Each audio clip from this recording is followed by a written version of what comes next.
en la matrícula escolar, pero se genera este concepto de adolescente, ¿no?, que está vinculado a una psicología evolutiva, centralmente, está vinculado a una serie de normatividades, ya lo decían mis compañeros, vinculados a la edad, ¿no?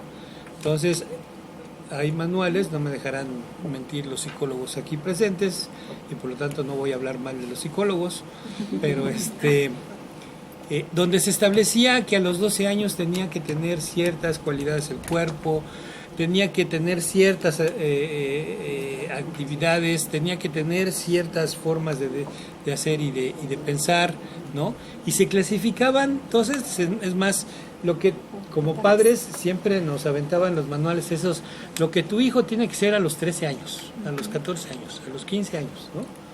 Y uno se empezaba a preocupar porque, hijo, ya cumplió 14 y todavía no hace cosas de 14, ¿no? Entonces había una normatividad ahí muy buena. Pero este concepto de adolescente, ¿no?, permeó cantidad de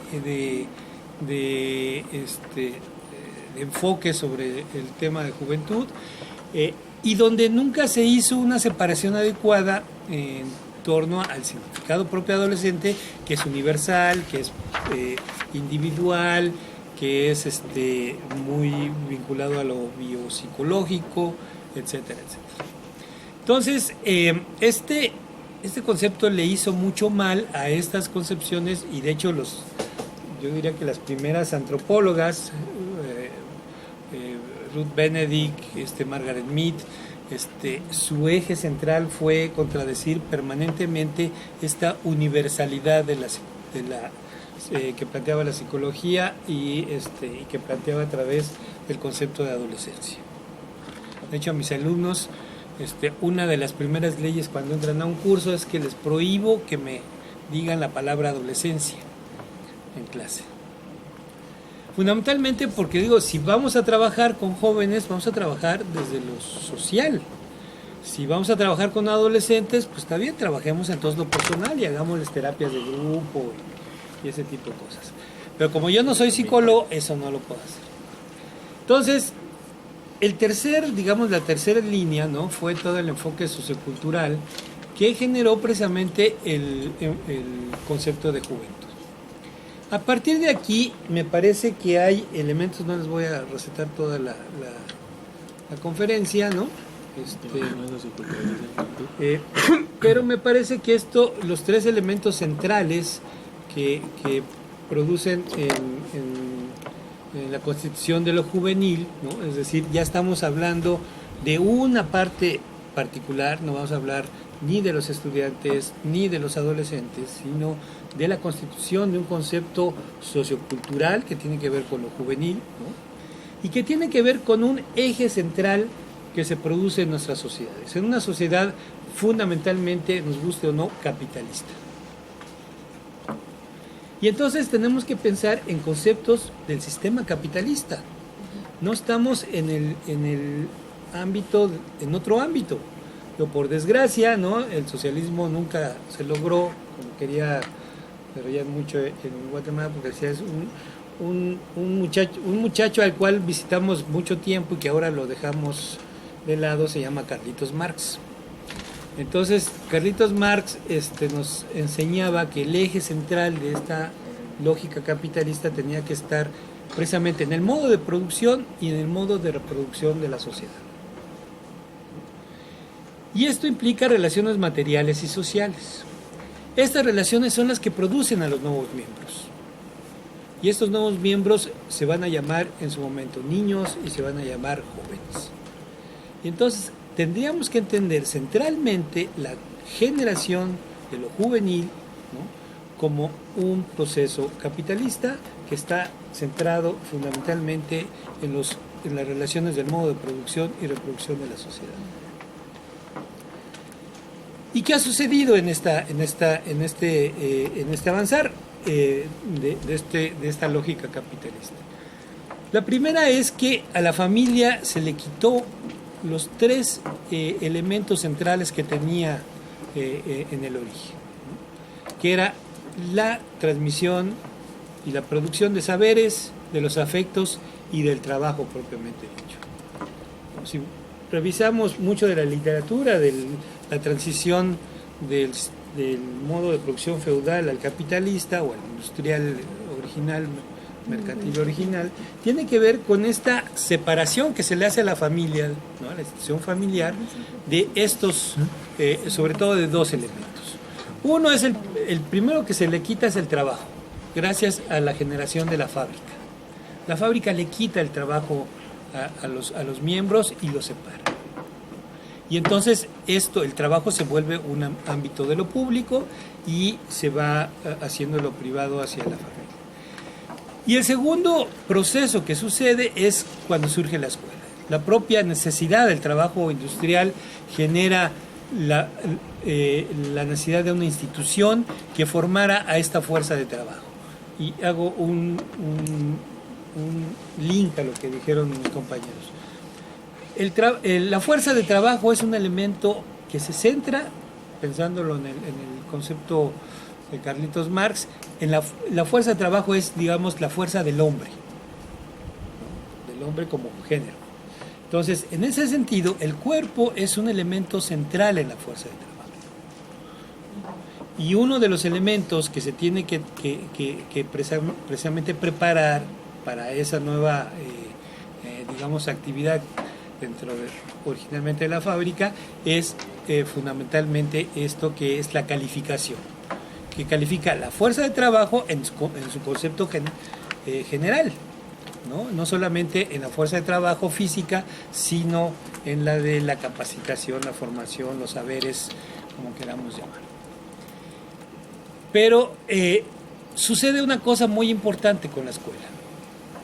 La escuela es la institución, también se lo digo a mis alumnos como método pedagógico, no sé si los colombianos lo entiendan, pero es el mecanismo von der Brahe. ¿Saben lo que es el von der Brahe? ¿Qué hace el von der Brahe? Levanta y separa, ¿no? La escuela en general hace eso.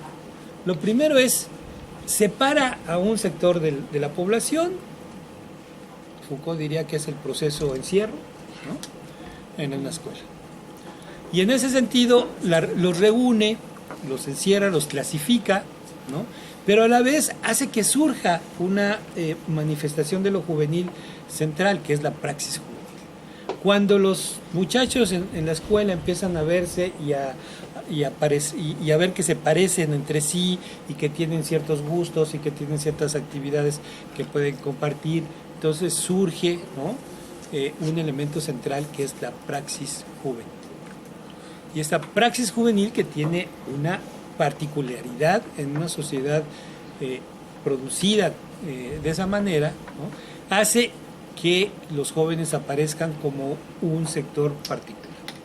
Obviamente este proceso no es único, ya lo dijeron también mis compañeros.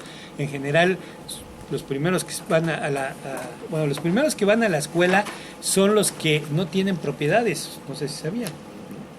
A los que no tienen propiedades, cuando empieza a surgir la escuela, son a los que se va a la escuela. Por ahí traigo una cita que dice que entonces la escuela, ¿no? dice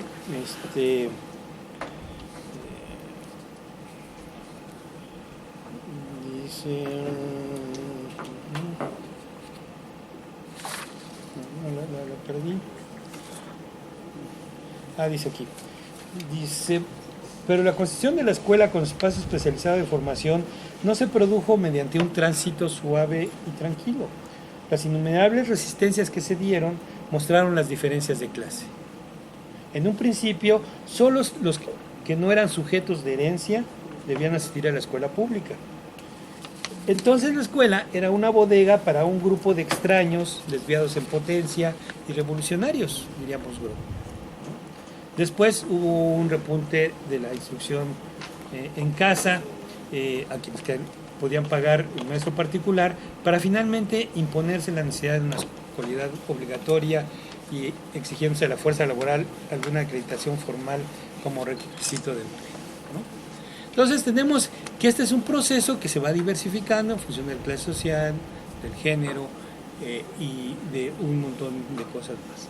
Pero aparece en este sentido, por eso yo digo que uno de los uno de los grandes fenómenos que internacionalizan el tema de lo juvenil es un elemento cotidiano, el rock.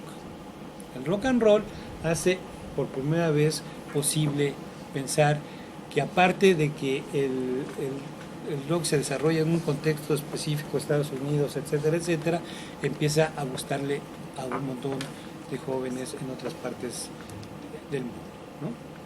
Entonces, tenemos que hay tres elementos, tres claves históricas, y después paso a lo último, para entender los procesos de juventud. Ahí está una cita que me parece central, ¿no? Que es de un sociólogo italiano, que dice que la historia de la juventud aparece como la historia de una clase peligrosa. Ustedes recordarán también a Carlitos Marx, ¿no? Objetivamente primero, subjetivamente después, que al confrontarla, la sociedad de los adultos genera instituciones tranquilizadoras para que la puedan transformar en una clase trabajadora. Entonces, si vemos la historia del proceso juvenil, tiene que ver con convertirlo en una clase peligrosa a una clase trabajadora. Y me parece que hay tres grandes claves, tres grandes momentos, tres grandes transformaciones que implican la construcción de lo juvenil. Uno es, ya lo decía antes, pasar de la unidad familiar productiva, que se producía en familia, hacia la producción individual, es decir, hacia la producción de la fuerza de trabajo. Cuando la fuerza de trabajo se convierte en un asunto que yo negocio en el mercado para vender, porque es lo único que tengo que vender, entonces en ese sentido se produce una transformación en la constitución de lo juvenil. El segundo es, ya lo decía yo, cuando se pasa del aprendizaje generado en la familia a la enseñanza de la escuela. Diría Bourdieu, con un saber técnico pedagógico que establece una forma de ser y de conocer ciertas cosas. Y el tercer momento clave para entender este proceso es este paso del trabajo al empleo, cuando el sistema capitalista genera como eje central fundamental un mercado de trabajo al cual yo tengo que ir a vender mi fuerza de trabajo, que es lo único que tengo. Y entonces ese cuerpo que yo tengo como fuerza de trabajo lo vendo y lo ¿no? Aquí voy a pasar más rápido, ¿no?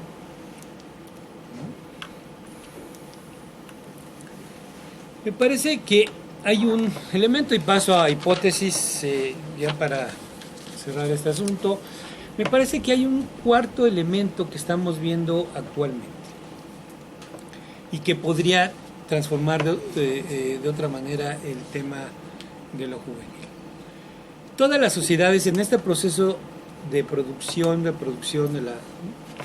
la sociedad generó una instancia central para hacer posible esto en sus miembros más jóvenes, que es el proceso de emancipación.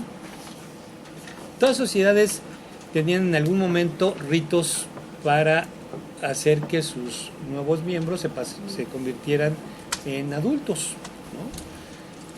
Cuando los ritos decaen en esa sociedad, se producen los procesos, y entonces ahora los muchachos pasan a la escuela, están un rato, algunos dicen que en la moratoria, ¿no? Para ser jóvenes, hasta que llega un momento en que se pueden convertir en adultos, generalmente vinculado a la salida de la escuela.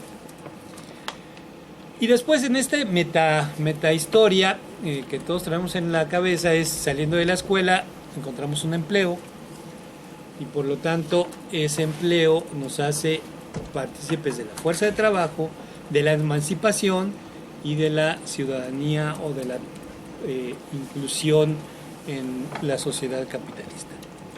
Entonces me parece que esto es un asunto que se está rompiendo.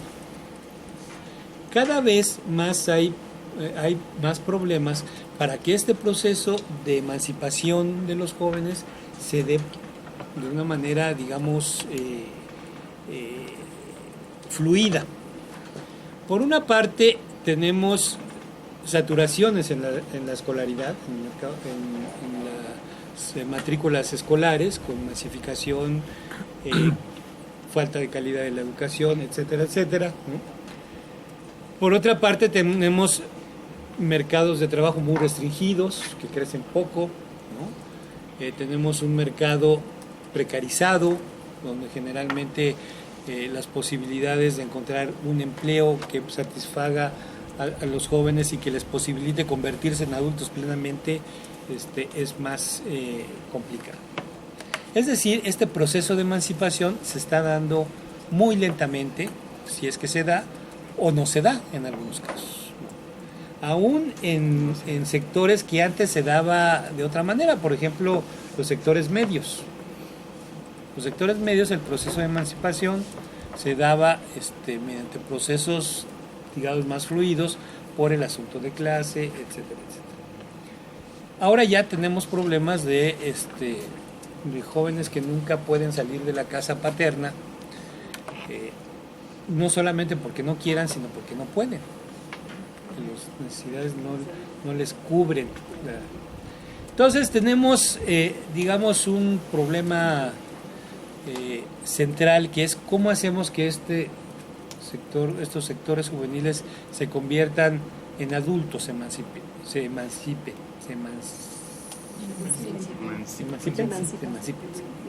Bueno, me parece que tenemos varias cosas en este proceso. Por una parte, la única institución que está recibiendo, digamos, el golpeteo de estas dos pocas funcionalidades, por llamarlas de alguna manera, la institución escolar y el mercado de trabajo, es la familia.